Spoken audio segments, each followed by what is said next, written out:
Welcome in, Beer and Loudoun viewers. We are here today with Black Hoof Brewing Company in Leesburg, Virginia. I'm here with Bill and Nikki, owners and brewers. Thank you guys for being here, first of all. Appreciate it a lot. Thank you for coming. Absolutely, no problem. So we'll just get right into it. Our first question always is, How did this all get started? What's the story? How did this come about? Sure. So I've had a passion for brewing for over 15 years. And my wife and I took a trip to Germany in 2010, and just really, was impressed by the German culture and the German beer that we had. And I wanted to bring just a little slice of what we experience back to where we live and where we go to church. So Leesburg's our home, and I wanted to share that with my friends. Awesome. We're glad to have you here. Yeah, thank you. I was actually just in Germany earlier for Christmas, so got a new appreciation for the German beer. So speaking about beer, if you had to pick your favorite beer that you've ever made or tasted, had here, what would you say it was? It's kind of like asking what's your favorite child. I'm sure. Right? I'm sure. I think on a day like this, where I just finished cutting the grass, I like our Munich-Helles. If I'm sitting down having a nice steak, it would probably be our full Corber Märzen. Okay. Gotcha. I like I'm drinking the raspberry red. It's not very often that he'll do what he calls girly beers that have fruit in them. Right. So that's always a nice exception for me. But my absolute favorite has always been the Hefeweizen. Okay.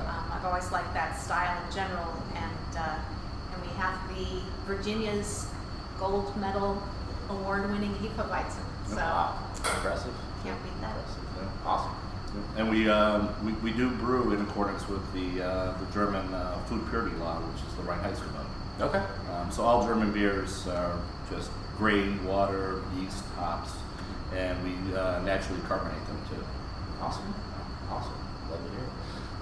So our next question, what would you say you're proudest as far as the business goes? Not necessarily the beer, but as far as the brewery as a whole, what's your proudest moment or accomplishment? Just opening the doors. It took us about a year to outfit this space. It was completely gutted with a fire.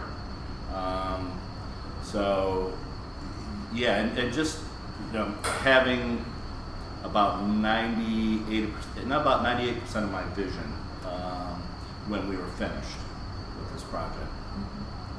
But we have bigger projects to go. Awesome. So, I think one of the things that I'm proudest of is the community that we've developed. I was joking to a friend, that she was concerned, like, should I bring my teenagers here? I'm like, are you kidding? I was like, we have high chairs in the brewery. We have a lot of families that come and relax on a weekend afternoon and play games. So that's one thing that I really enjoy. Awesome. What would you say is the most difficult thing that you've had to overcome starting the brewery? Obviously, there's got to be something. I think with any new business, I think it's starting to get your name out there is a challenge. But overall, we've been really fortunate with the support of the community, and the town even was very easy to work with, believe it or not. I think for the most part, we've been very fortunate. Yeah, building the brand. Yeah. Establishing a good, solid customer base.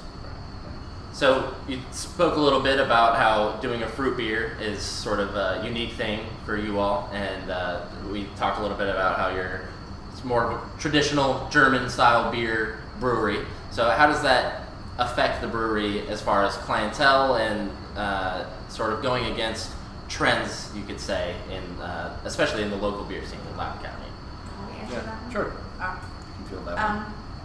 I think that when we first opened up, there was a lot of interest, and we got a big crowd of all the hip, trendy people that came in. And then over time, I think the people who really appreciated good, solid Helles or other German beer styles that are uncomplicated have really stayed with us. And we tend more towards, having loyal customers who come back week after week, and they actually get upset if we switch up our lineup too much. So we try to stay consistent, and we also do a seasonal beer rotation. So that's it does give us some variety, but it follows the traditional beer calendar, as it were, in Germany. So for example, coming up in May, we have our Maibach, which is a May beer. And we have an Opa's Oktoberfest lager that in the fall. So I think we keep it interesting that way. But if you're looking for the habanero hazy New England IPA, then sorry, not here. Yeah, fair enough. Fair enough. So our final question, sort of to wrap it up. Okay. And we spoke a little bit about this off camera, but what do you guys have coming up that you would like to let our viewers know about? We have some events coming up. Yeah, we have some events coming up. We're going to talk about the Frühlingsfest. Yes, so the Frühlingsfest is our tribute to the Springfest that we went to in Munich when we visited, 9 years ago it was now. So the Springfest is coming up on May 4th, and we have our second anniversary coming up on June 8th. So some fun things coming in. Summer is always a great time at the brewery, so looking forward to that. And we do have plans for expansion. Awesome. So just stay tuned. So we'll be releasing more information about that as we progress. You heard it. It's in the works. It's in Get the ready works. for it. Absolutely. Well, thank you very much. I All right. appreciate it. Appreciate the interview. Thanks for having us. And Yeah. again, this was Black Hoof Brewing Yeah. Company. Thank you very much. Yeah, thank you. Yeah. Thanks. Yeah.